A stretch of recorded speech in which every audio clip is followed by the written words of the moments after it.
Good evening, everybody. Welcome to Fresh Baked Disney, the best of Disney Baked Fresh Daily. I'm your host, David, and I'm here on a Tuesday night on a solo trip to talk about Snow White. If you heard the news earlier this week, we've got an official confirmation that the Snow White attraction is going to get a remodel, a major remodel. And I want to ride the ride tonight. I want to talk about it a little bit tonight. Maybe we'll get a little treat to enjoy while we're there. As a matter of fact, that's why I'm in front of the Jolly Holiday right now. Because Snow White's not open. Snow White's not open right now because they're getting ready to do the fireworks, so all of Fantasyland is closed. Well, not all of it, but half of it.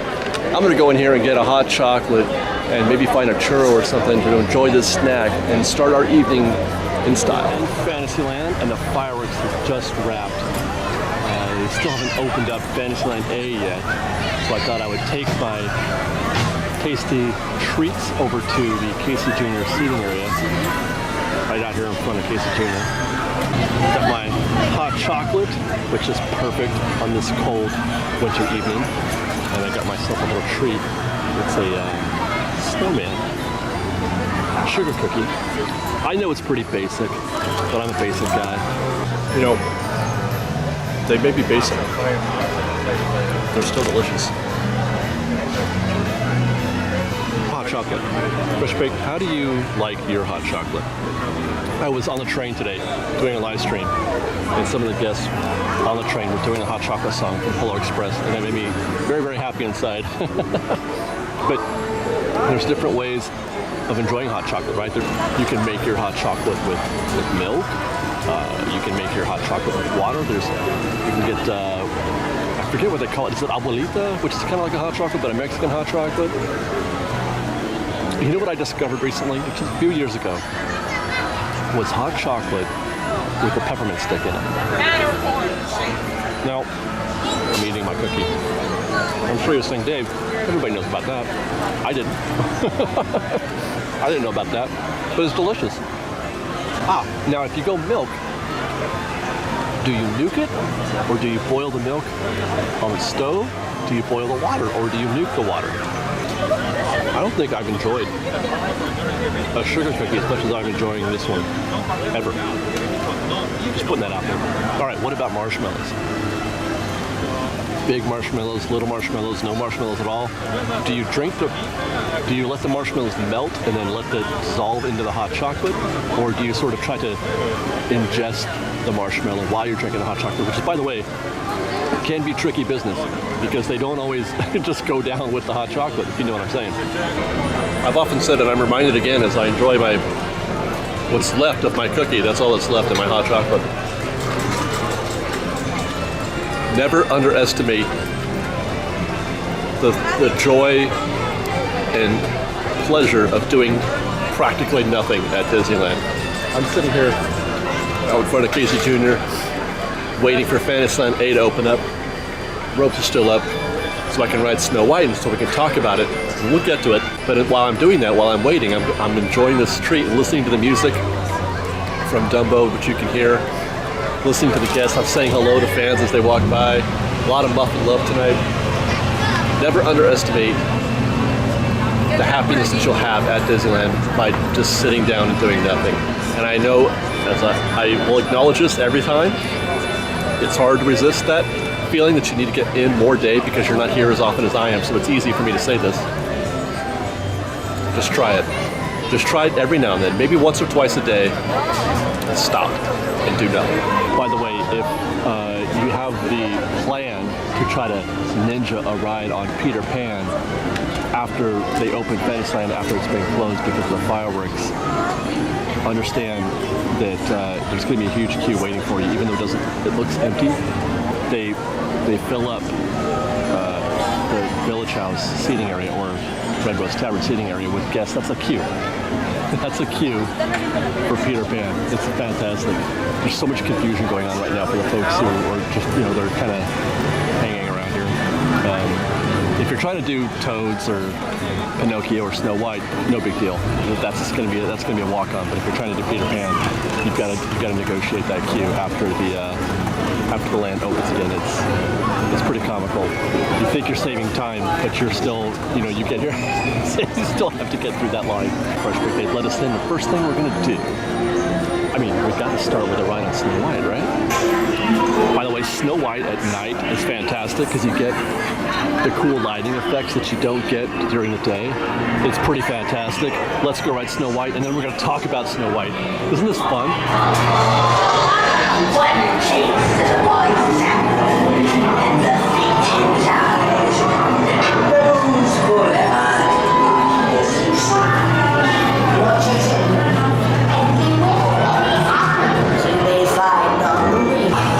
Brazos, pies y piernas dentro del vehículo y asegúrense de vigilar a sus niños.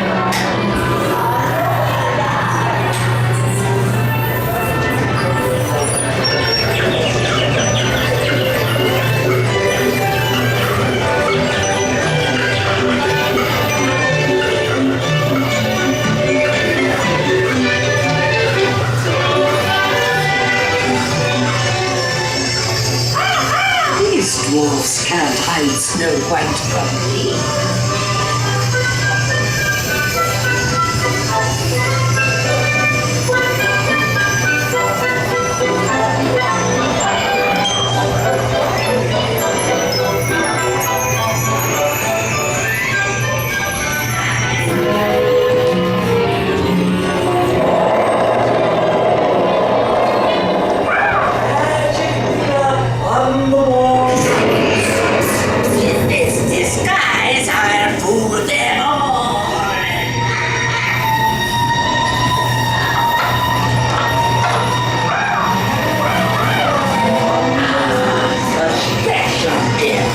Snow White.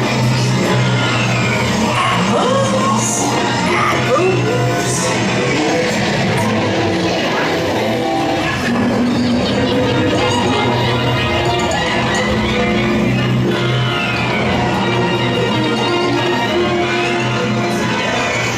Taste the apple.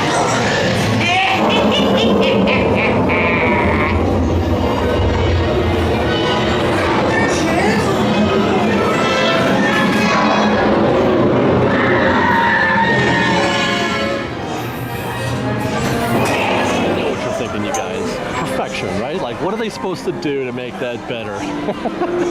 That's pretty fantastic. Guys, that is an attraction that is approaching 65 years old. It's going to celebrate its 65th anniversary this summer. Now, they did remodel it in the 80s, so there's that. But it's still a 65-year-old attraction for the most part. You probably saw the video that we did earlier this week on the topic, and I just basically made the announcements and covered the new scenes that are coming, but we didn't really get to talk about any of our opinions, any commentary, any kind of analysis on what's going to happen. So I thought we'd do that now, considering we just rode. So let's talk about that for a minute. One thing that we know is that they're not going to make the ride bigger. Okay, so what the things that they're adding are going to have to come at the expense of something else. What's new is going to mean we're going to lose something, and most likely, first and foremost, is the ending, which is actually, you know, probably the second best scene in the entire attraction, is the end scene with the seven dwarves, you know, sort of trying to scale that mountainside and defeating the evil queen. An odd, awkward, scary scene. That's how the ride ends. I get that, but it's also perhaps, well, not perhaps, it is the most well-crafted, beautifully rendered scene in the entire attraction. You know, the characters that are drawn there, well, not drawn, but sculpted, I guess. I don't know what they are. They're beautiful to look at. The colors are beautiful. The effect with the evil queen in the shadow is fantastic. It's old school. It's vintage, and it's perfect for the attraction. We're probably going to lose that for the new scene that we're talking about, the happy ending. Now, it's for good reason that they're doing this, because the attraction does end abruptly. We just rode it, and you know, the evil queen dies, and then suddenly you come out of there. I mean, the sound of despair and death is happening, and then the door opens, and it's happily ever after. Awkward ending. Needs a reboot. something's got to give there. The second scene that we heard about them adding was the scene with, it's actually kind of the end also of the film, right? With Snow White in her deep sleep in that glass case that the dwarves built for her while she's sleeping. We're going to see that scene also. So that's got to come near the end of the ride as well, right? It's gonna be that scene, and then the reunited scene with the animals at the end with the castle in the background. That'll be the final scene. I guess that's gonna replace the scene before. So everything up until that point will probably remain. The Evil Queen, the transformation of her spinning around on the round table, the Dark Forest, all that will probably be there. However, expect new audio and new visual effects, probably some projections. That's going to be the Alice in Wonderland job that they're going to do on that part of the attraction, on the remaining part of the attraction. I said in the announcement that we did on Tuesday that I am super excited about this, mostly for the reasons that I just mentioned, that we're going to get a proper ending. I am sad that we're going to lose that end scene, but all in all, I think that this is very good for Snow White, and it's a good thing they're doing for Snow, and it's a good thing that they're doing for Fantasyland and vintage dark rides, that they're paying the respect those attractions deserve. Alice in Wonderland, Peter Pan, and hopefully in the future Pinocchio and Toads as well. This is a great move by Disney, and it's a great move for this kind of attraction. It's a good sign about the future of Fantasyland. Now, some folks have commented that they're not into it, that they don't want Disney to ruin a vintage, old school legacy attraction like Snow White. And to those, I would caution, or I would say two things. One, this thing has already had one makeover, that back in the 80s. So it's not like we're messing with the vintage ride from 1955. It already got fixed or updated 30 years ago. This is not the same ride that opened in 1955. Secondly, I don't think we're in any more danger of it being ruined than we were with Alice in Wonderland or Peter Pan. Both of those attractions got makeovers. Alice in Wonderland and Peter Pan, they both got updates for audio and visual. And I felt no change in terms of how they fit into Fantasyland, how they compared with the old rides. I felt like in each case, they were definite improvements over the original. The only difference here being we're going to get a new scene at the end. But again, I think that the new scene that we get is going to fix a long-standing problem, a problem that they've had for 65 years. The ride's too scary and it has a weird ending.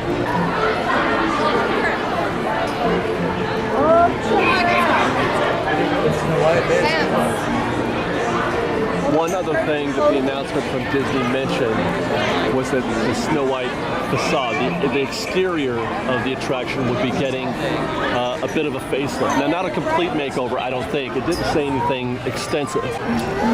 But I will say this before I get into what they're doing, which I don't know exactly, but Snow White, the attraction, does probably more than any other attraction in Fantasyland with so little. The castle, the landscaping out here in front, everything about it is beautifully done. It's beautifully imagined and executed.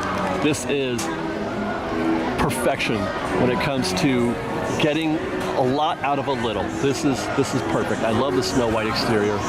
Now, what they mentioned was that they're going to do some updates to blend it in, to incorporate Sleeping Beauty Castle. I don't know what that means. I'm really curious about what that means, or what they could possibly do here to blend the two. I like what they've done with the Snow White exterior in terms of the ominous lighting effects that they use. This purple light here in front is perfection. The choices that they made with the plant life that's in here, the trees and whatnot, are perfect for Snow White in terms of creating that ominous feel, the scary dark forest type. This is a scary bush or tree or whatever this is. So I'll be curious what that means. I would like to see some concept art. I would like to see some concept art for this transition, because that's one thing that Disney is very, very good at is blending. What's the word I'm looking for? Fading. Like a crossfade of images or a crossfade of sounds between one thing and another. They do it in lands. They beautifully done, like going from Main Street, let's say, to Frontierland or Adventureland. Maybe they can do something like that here with Snow White, with this castle, which is a castle in itself, and the Sleeping Beauty castle.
Alright guys, I think that about covers it for Snow White, at least for now, until we get more information. But I would love to hear your thoughts once more on any of the things that I suggested tonight in this video, or in terms of the regular or the original announcement from the Disney parks.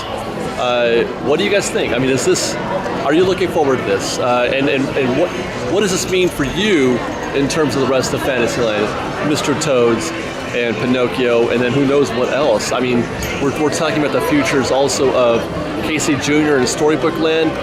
There was rumors of Beauty and the Beast attraction coming here that may consume something like that. Can you imagine it consume part of Storybook Land? I know that's a whole nother can of worms, but these are things that need to be discussed and talked about. So far, they haven't. Things like Snow White has survived through all these years, and they continue to survive without having to be updated to some brand new spanking ride like they did kind of at Walt Disney World, where they lost their Snow White attraction, they lost their Winnie the Pooh attraction. Whether or not there were improvements is debatable. You know what, folks at WDW, Disney World fans, let me know. Do you miss your Snow White Dark Ride? Let us know. Until next time, guys, don't forget to like this video, subscribe to our channel, hit the notification button, and please be nice to one another. Choose kindness whenever possible. It's free to do. Being kind doesn't cost you anything. And we love you guys very much, and we'll see you next time. Fresh Baked. We've got lots more videos for you to see, so grab a churro and check out some of our other videos and have your mind blown by how much fun we're having. We truly are the best of Disney Baked Fresh Daily. Don't forget to subscribe to our channel, and we'll see you next time. Fresh Baked!